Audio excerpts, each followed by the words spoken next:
ನೋಡಿ ನೀವು ಆಚೆಚೆಗೆ ವಿಚಾರಿಸಿ ನೋಡಿ ಗೊತ್ತಾಗುತ್ತೆ, ಎಲ್ಲೂ ಇಲ್ಲ ಇವಾಗ. ಎಷ್ಟೋ ಕಡೆ ಅದೇ. ಈಗ ಇಡೀ ಊರಲ್ಲಿ ಉಳಿದಿರೋದ್ರೆ ಈಗ ಸುತ್ತಮುತ್ತ ಪ್ರದೇಶದಲ್ಲಿ ನಮ್ಮ ಈಗ ಉದಾಹರಣೆಗೆ 18 ಮನೆಯಲ್ಲಿ ಈಗ ಇರೋದು ಒಂದೇ. 18 ಮನೆಯಲ್ಲೂ ಇತ್ತು, 60% ಇದ್ದಂಗಿತ್ತು. ಯಾವುದೋ ಒಂದು 2 ಮನೆಯಲ್ಲಿ ಇರಲಿಲ್ಲ. ಈಗ ಹಂಗಲ್ಲ, ಎಲ್ಲರ ಮನೆಗೂ ಕೂರಿಸ್ಬಿಟ್ಟಿದ್ದಾರೆ. ಕೆಲವ್ರ ಮನೆ ಟ್ಯಾಂಕಿನ ಮೇಲೆ ಹಾಕಿದ್ದಾರೆ, ಕೆಲವ್ರ ಮನೆ ಕಲ್ಲೆ ಕಿತ್ಬಿಟ್ಟಿದ್ದಾರೆ. ಈಗ ಇದೊಂದು ಉಳ್ಕೊಂಡಿದೆ. ಇಲ್ಲಿಗೆ ಒಂದು ಉಳ್ಕೊಂಡಿದೆ. ಇದು ಎಷ್ಟು ವರ್ಷ ಉಳಿತು ನೋಡ್ಬೇಕಿನ್ನ.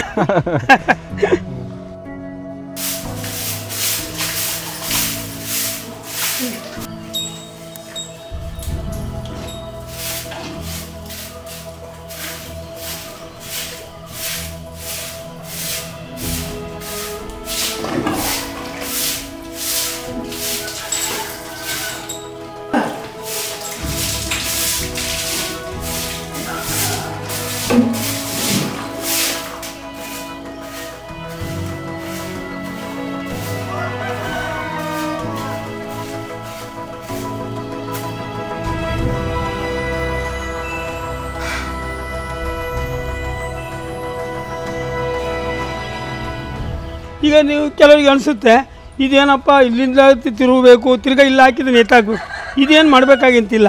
ಇವಾಗ ನಾವು ಯಾಕಂದರೆ ನಮಗೆ ಹಣ ಸ್ವಲ್ಪ ಕಮ್ಮಿ ಇದೆ ಮಾಡ್ಕೊಂಡಿದ್ವಿ. ಇದೇ ಇದನ್ನು ಈ ಕಡೆ ಎಲ್ಲಾದರೂ ಒಂದು ಕಲ್ಲು ಕಟ್ಟಿ ಕ್ಲೀನಾಗಿ ಒಂಥರ ತೊಟ್ಟಿ ಥರ ಮಾಡಿಕೊಂಡ್ರೆ ಇದು ಡೈರೆಕ್ಟ್ ತೊಟ್ಟಿ ಕೊಡ್ಬೋದು. ಇದು ಬರ್ತಾ ಇರೋ ನೀರನ್ನು ತೊಟ್ಟಿ ಕೊಟ್ಟರೆ ಇದರಲ್ಲೇ ಕಸ ಕಡ್ಡಿ ಏನು ನಿಮಗೆ ವೇಸ್ಟ್ ಇದೆ ಮನೇಲಿ ತ್ಯಾಜ್ಯಗಳು, ಒಣ ತ್ಯಾಜ್ಯ ಅದನ್ನು ಹಾಕಿದ್ರೆ ಅಲ್ಲೇ ರೆಡಿ ಆಗುತ್ತೆ. ಬೇಕಾದಾಗ ತಕ್ಕೊಬೋದು.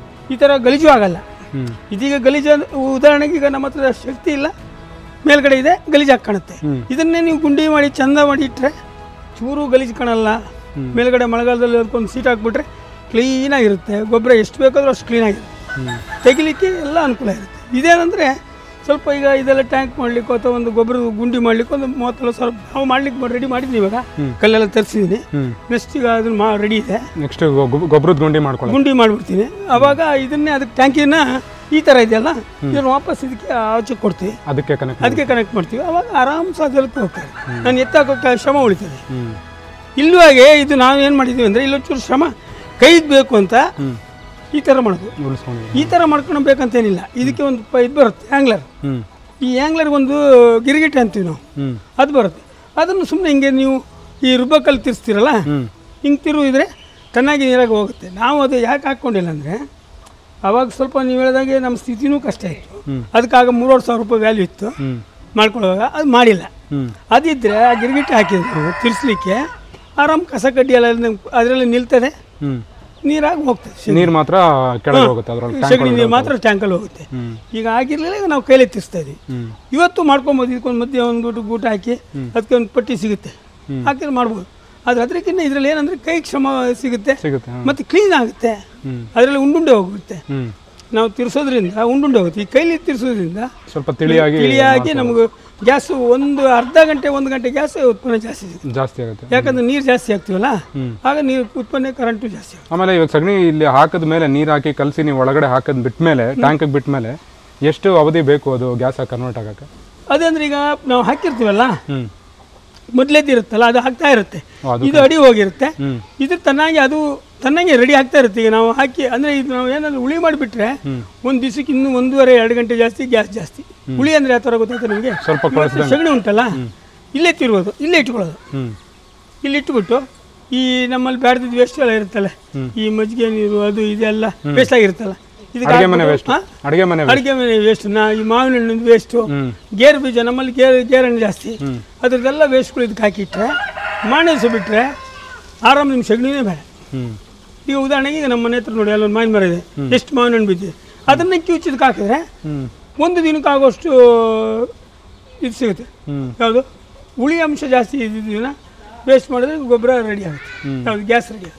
ಅಂದ್ರೆ ಯಾವುದು ವೇಸ್ಟ್ ಆಗಲ್ಲ. ಪ್ರತಿಯೊಂದು ಅಂದ್ರೆ ಗ್ರಾಮೀಣ ಪರಿಸರದಲ್ಲಿ ಮನೆ ಅಡಿಗೆ ಮನೆಯಿಂದ ಬರೋ ವೇಸ್ಟ್ ಎಲ್ಲ, ಅನ್ನ ಬಸಿ ನೀರು ತಿಳಿ ಗಂಜಿ, ಅನ್ನದ ಗಂಜಿ ಇದೆಯಲ್ಲ, ಅದನ್ನು ಇದಕ್ಕೆ ಹಾಕಿದರೆ ನಿಮಗೆ ಕರೆಕ್ಟ್ 20 ನಿಮಿಷಕ್ಕೂ ಆಗೋಷ್ಟು ಗ್ಯಾಸ್ ರೆಡಿ ಆಗುತ್ತೆ. ಒಂದು ಮನೇಲಿ ನೀವು ಎಷ್ಟು ಮಾಡ್ತೀರಿ? ಅಮ್ಮಮ್ಮ ಅಂದ್ರೆ 1 ಸೇರಿಂದ 2 ಸೇರು ಅನ್ನ ಮಾಡ್ತೀರ ಅಂದ್ರೆ 2 ಸೇರು ಅನ್ನದ್ದು ತಿಳಿ ಇದಕ್ಕೆ ಹಾಕಿದ್ರೆ 1/4 ಗಂಟೆದು ಒಂದು ಟೀ ಮಾಡುವಷ್ಟು ಗ್ಯಾಸ್ ಇದರಲ್ಲಿ ಉತ್ಪನ್ನ ಆಗುತ್ತೆ. ವೇಸ್ಟೇ ಇಲ್ಲ. ಎಲ್ಲೋ ಬಿಸಾಕ್ಬೇಕು ಅನ್ನದ ಗಂಜಿನ ಇದಕ್ಕೆ ಹಾಕಿ. ಈ ಹಣ್ಣು ಹಂಪಲು ತಿಂತೀರಿ, ನಿಮ್ಮಲ್ಲಿ ಬೇರೆ ವೇಸ್ಟ್ ಇದೆ ಅಂದರೆ ತಿನ್ನಲ್ಲ ಕೆಲವು ಹಸುಗಳು ಯಾವುದು ಸ್ವಲ್ಪ ಉದಾಹರಣೆಗೆ ಪೈನಾಪಲ್ ಅದ್ರ ಸಿಪ್ಪೆ ಯಾವುದಕ್ಕೂ ಹಾಕಲ್ಲ, ಕಿತ್ಲೆಹಣ್ಣಿನ ಸಿಪ್ಪೆ ಯಾವುದಕ್ಕೂ ಹಾಕಲ್ಲ. ಒಂದು ನೀರಿಗೆ ಹಾಕ್ಬಿಟ್ಟು ಒಂದು ಬಕೆಟಲ್ಲಿ ಹಾಕಿಟ್ಬಿಡಿ ಆ ಸಿಪ್ಪೆಗಳನ್ನ. 2 ದಿವಸ ಬಿಟ್ಟು ಸ್ವಲ್ಪ ಕೈಲಿ ಕಿವುಚಿ ಇದಕ್ಕೆ ಸುರಿದ್ಬಿಡಿ, ಇಮಿಡಿಯೇಟ್ಲಿ ನಿಮಗೆ ಗ್ಯಾಸ್ ರೆಡಿ. ಅದೇ ಹುಳಿ ಇರುವಂಥದ್ದು ಸಿಟ್ರಸ್ ಫ್ರೂಟ್ಸ್ ಅಂತ ಕರೀತಾರೆ ಎಲ್ಲದಕ್ಕೂ. ಹುಳಿ ಹಣ್ಣುಗಳು ಯಾವುದೇ ಹಣ್ಣಿರಲಿ ಮತ್ತೆ ಕೊಳೆಯೋ ಅಂಶಗಳು ಯಾವ್ಯಾವ್ದಿದೆ ಅವೆಲ್ಲನೂ ಗ್ಯಾಸ್ ಉತ್ಪನ್ನ ಆಗುತ್ತಲ್ಲ, ಇದು ಆರಾಮ ಉತ್ಪತ್ತಿ ಆಗ್ಬಿಡುತ್ತೆ.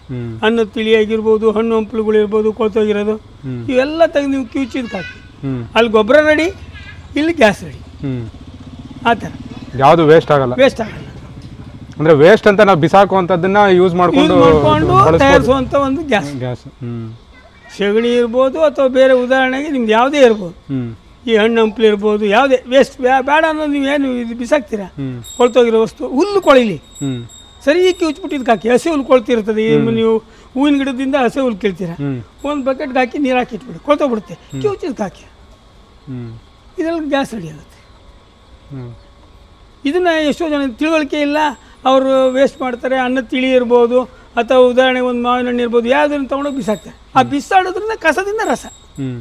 ಯಾರು ಇದನ್ನು ಕಡಿಮೆ ಮಾಡ್ತಾ ಬರ್ತಿದ್ದಾರೆ, ಬೇಡ ವೇಸ್ಟ್ ಇದನ್ನು ಮಾಡೋಕ್ಕಾಗಲ್ಲ ಅಂತ ಬಿಸಾಕ್ತಾ ಬರ್ತಿದ್ದಾರೆ ಅವ್ರಿಗೆ, ಮತ್ತು ಇದ್ರ ಬಗ್ಗೆ ಅರಿವೇ ಇಲ್ದಿರೋಂಥವ್ರಿಗೆ ಗ್ರಾಮೀಣ ಪ್ರದೇಶದಲ್ಲಿ. ಗ್ರಾಮೀಣ ಪ್ರದೇಶದಲ್ಲಿ ಈಗ ಅರಿವೇ ಇಲ್ಲ ಅನ್ನೋದಿದೆಯಲ್ಲ, ಅದು ತಪ್ಪು ಕಲ್ಪನೆ. ಇದರಿಂದ ಅವ್ರ ಹೆಲ್ತ್ಗಿರಲಿ ಅಥವಾ ಪರಿಸರಕ್ಕಿರಲಿ ಭಾರಿ ಒಳ್ಳೆಯದು. ಈಗ ಬೇಡ ಅಂತ ಯಾಕೆ ಹೇಳ್ತಾರೆ, ಮುಂದೊಂದು ದಿವಸ ಇವ್ರಿಗೆ ಗ್ಯಾಸಿಗೆ ಸಾವಿರಾರು ರೂಪಾಯಿ ತಿತ್ತುವಾಗ ಒಂದು ಹಸು ಇದ್ದರೆ ನಮ್ಮ ಮನೇಲಿ ಆಗ್ತಿತ್ತು, ಈ ಮನೋಭಾವ ಬರುತ್ತೆ. ಗ್ರಾಮೀಣ ಪ್ರದೇಶ ಜನಗಳಿಗೆ ಬುದ್ಧಿನೇ ಇಲ್ದಂಗೆ ಆಗ್ಬಿಡುತ್ತೆ. ಯಾಕಂದರೆ ಈಗ ಬರೀ ಟಿ ವಿನ ಮಾಧ್ಯಮಗಳು, ಆ ಮಾಧ್ಯಮ ಇದರಲ್ಲೇ ಇರೋದ್ರಿಂದ ಆ ಟೈಮ್ ಅವ್ರ ತಲೆನೇ ಹಾಳಾಗುತ್ತೆ. ಬಿಟ್ಟರೆ ನಾನು ಹೇಳೋದಿದ್ರೆ ಇಂಥದ್ರಲ್ಲಿ ಹೋದರೆ ಅವ್ರ ಮೈಂಡ್ ಫ್ರೆಶ್ ಆಗಿರುತ್ತೆ. ಯಾಕೆಂದ್ರೆ ಇನ್ನೊಂದು ಕಡೆ ಗಮನ ಹೋಗಲ್ಲ. ಎಷ್ಟೋ ಜನ ನನಗೆ ಹೇಳ್ಬೋದು, ನಮ್ಮ ಚಂದ್ರ ಏನಪ್ಪ ಒಂಥರ ಹುಚ್ಚ, ಎಷ್ಟೊತ್ತಿಗೂ ಗೊಬ್ಬರ ಗ್ಯಾಸು, ಎಷ್ಟೊತ್ತಿಗೂ ದನ, ಎಷ್ಟೊತ್ತಿಗೂ ಆಡು. ಈ ಆಡು, ದನ ಅಥವಾ ನಾಯಿ ಯಾವುದ್ರ ಅದ್ರ ಜೊತೆ ನೀವು ಮಾತಾಡ್ತಾ ಇದ್ದಾಗ ನಿಮ್ಗೆ ಹೊಸ ಒಂದು ಪರಿಸರ ಅಂದರೆ ಏನೋ ಒಂದು ಕಲ್ಪನೆ, ಮನಸ್ಸಿಗೆ ಒಂದು ನೆಮ್ಮದಿ. ನೀವು 10 ಜನ ಒಂದು ಬೇಡದಿದ್ದವ್ರ ಹತ್ರ ಮಾತಾಡೋ ಬದಲು ಒಂದು ಹಸು ಅಥವಾ ಒಂದು ಕರು, ಒಂದು ನಾಯಿ ಹತ್ರ ಮಾತಾಡಿ, ನಿಮ್ಮ ಮೈಂಡ್ ಫ್ರೆಶ್ ಆಗುತ್ತೆ. ನಂದು ಇದು ಭಾವನೆ. ಯಾರು ಇದನ್ನು ಬೇಡ ಅಂತಾರೆ ಅವರಿಗೆ ಸರಿ ಇಲ್ಲ ಅನ್ನೋ ಒಂದು ಮೆಂಟಾಲಿಟಿ ನಂದು. ಬೇಕು ಮನುಷ್ಯ ಅಂದಮೇಲೆ ಗ್ರಾಮೀಣದಲ್ಲಿ ಈ ಥರ ಪರಿಸರ ಇದ್ದನೇ. ಮೊದಲಿಂದವರೆಲ್ಲ ಹೇಗೆ ಬದುಕಿದ್ರು, ಯಾಕೆ 100 ವರ್ಷ ಬದುಕಿದ್ರು, ಯಾವುದು ಕಾಯಿಲೆ ಇಲ್ಲದೆ. ಈಗ ಯಾಕೆ ಹಾಗಾದ್ರೆ ಎಲ್ಲರಿಗೂ ಕಾಯಿಲೆ ಬರುತ್ತೆ? ಕಾಯಿಲೆ ಕಾರಣ ನಾವು. ಯಾಕೆ ನಾವು ಕುಂತು ಟಿ ವಿ ನೋಡೋದು, ಮತ್ತೊಂದು ಇನ್ನೊಂದು ಮಜಾ ಮಾಡೋದು ಬೇಡ. ಮಾಡಿ ಅರ್ಧ ಗಂಟೆ ಮಾಡಿ, ಗಂಟೆ ಮಾಡಿ, ಒಂದು ಗಂಟೆ ಮಾಡಿ. ಆಗ ನಿಮ್ಮ ಆರೋಗ್ಯ ತನ್ನಾಗಿ ನಿಮಗೆ ಬರುತ್ತೆ. ಇದು ನನ್ನ ಭಾವನೆ. ಈಗ ನನಗೆ ಒಂದು 58-60 ವರ್ಷ ಇರ್ಬೋದು, ಅಥವಾ 62 ವರ್ಷ ನಡೀತಾ ಇದ್ದೀನಿ. ಇದ್ರ ಮಾಡೋದ್ರಿಂದನೇ ನಾನು ಅಷ್ಟು ಸ್ಟ್ರಾಂಗ್ ಆಗಿದ್ದೀನಿ ಅಂತ ನನ್ನ ಭಾವನೆ. ಕೆಲವರು ಹೇಳ್ತಾರೆ ಇವ್ನು ಹ್ಯಾಂಗ್ ಸ್ಟ್ರಾಂಗ್ ಏನಿಲ್ಲ. ಸ್ಟ್ರಾಂಗ್ ಅಂದರೆ ನಮ್ಮ ಮನಸ್ಸು ಇದು ಸ್ಥಿತಿಯಾಗಿರ್ತೀವಿ ನಾವು, ಇದ್ರ ಬಗ್ಗೆನೇ ಒಲವು ಇರುತ್ತಾ, ಆಗ ತನ್ನಾಗೆ ನಮಗೆ ಶಕ್ತಿ ಎಲ್ಲ ಬರುತ್ತೆ. ಬೇರೆ ಬಗ್ಗೆ ದುರ್ಚಟಗಳ ಬಗ್ಗೆ ಈಗ ಒಂದು ಹಸು ಹತ್ರ ಮಾತಾಡ್ತಿದ್ರು, ಒಂದು ಅಥವಾ ನಾಯಿ ಹತ್ರ ಮಾತಾಡ್ತಿದ್ರೆ, ಅಥವಾ ಒಂದು ಪ್ರಾಣಿ ಹತ್ರ ಮಾತಾಡ್ತಾ ಈ ಕೆಲಸಗಳು ಮಾಡ್ತಾಯಿದ್ರೆ ನಮ್ಮ ಮೈಂಡ್ ಫ್ರೆಶ್ ಆಗಿರುತ್ತೆ. 1-2 ಹೂವಿನ ಗಿಡ ಅದ್ರ ಬಗ್ಗೆನೇ ನೀವು ಒಂದು ಗಂಟೆ ಮನುಷ್ಯ 1 ಗಂಟೆ ಈ ಗ್ರಾಮೀಣ ಜನತೆ ಇದ್ರ ಬಗ್ಗೆ ಕೊಟ್ಟರೆ, ಟೈಮ್ ಕೊಟ್ಟರೆ ಎಲ್ಲವೂ ಫ್ರೆಶ್ ಆಗಿರುತ್ತೆ. ಮೊದಲೇ ಆಗಿದ್ರು ಅವರೆಲ್ಲ 100 ವರ್ಷ ಬದುಕಿದ್ರು. ಯಾಕೆ ಬದುಕೋದಿಲ್ಲ? ನಾವು ಬದುಕ್ತೀವಿ. ಎಲ್ಲ ಮಾತಾಡಿದ್ರೆ ಹೇಳ್ತಾರೆ ಫುಡ್ ಏನಿಲ್ಲ, ಫುಡ್ ನಾವು ಮಾಡ್ಕೊಂಡಿರೋದು. ಯಾಕೆ ಇದರಿಂದ ಈಗ ಫುಡ್ ಒಳ್ಳೇದಾಗಲ್ವಾ? ಈಗ ನಾವು ಫರ್ಟಿಲೈಸರೇ ಹಾಕಿ ಗದ್ದೆಯಲ್ಲಿ ಬೆಳಿಬೇಕಂತಿಲ್ಲ, ಇದನ್ನೇ ಮಾಡಿ ಒಳ್ಳೇದಾಗುತ್ತಲ್ಲ. ಯೂರಿಯಾ ಅಂತಾರೆ, ಯೂರಿಯಾ ಎಲ್ಲಿ ರೆಡಿ ಆಗುತ್ತೆ? ಇದೇ ನಮ್ಮ ದನದ ಕೊಟ್ಟಿಗೆ ಗಂಜಲ ಇದೆಯಲ್ಲ, ಇದನ್ನು ಒಂದು 10 ದಿನ ಸ್ಟಾಕ್ ಮಾಡಿಬಿಟ್ಟು ಒಂದು ಟ್ಯಾಂಕಲ್ಲಿ ಹಾಕಿ ಬರೀ 2 ಚೀಲ ಒಯ್ಯಿಗೆ ಅಂದರೆ ಒಂದು 15 kg ಮಳ್ಳಿದೆಯಲ್ಲ, ಮಳ್ಳು ಹಾಕಿ ಆ ಟ್ಯಾಂಕಲ್ಲಿ ಬಿಡಿ.